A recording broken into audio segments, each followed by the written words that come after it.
it's got everything that Gothic horror has and needs. So it's got the death, it's got romance. It is a Gothic horror, but there are a lot of psychosexual undertones.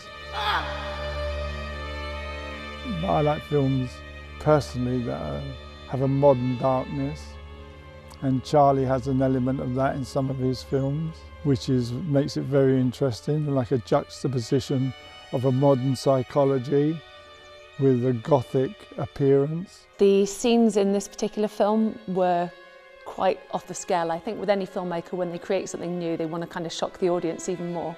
And he's not really held back when it comes to this film. Don't really want to spoil too much about what goes on, but yeah, there's a lot of the violence sort of comes from an erotic theme in this, so it's a little bit different and does certainly push the boundaries, I think, for the viewer and for the people involved in the shoot. Obviously, there's the mixture of horror and death and romance.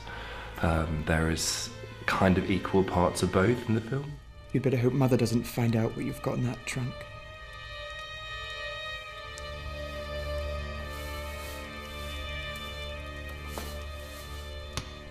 We'd both better hope she doesn't find you in here with me. Correct? Well, in regards to the violence of the film, there's a lot of it. It's so vulnerable, the situation that Adriel gets put into, and it's quite frightening, even to perform. Again, even being in the castle and running through the scene, it was quite intense. I don't really like violence, but I mean, I suppose horror, you need it. Whose knife is this? Speak up! We have scenes where, like, body parts are chopped off. Yeah, and just lots of blood, cutting, and there's quite a lot there for everyone. I'd spoken to Charlie, our director, a few times about the idea behind it, and I knew that it was a different venture for him, but also it was going to be something completely different to anything I'd worked on, so I fancied the challenge, really.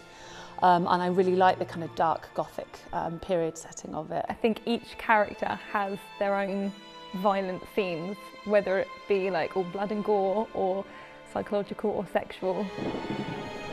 Come to me. I think it will really get people on the edge of their seats. Violent desires reap violent rewards.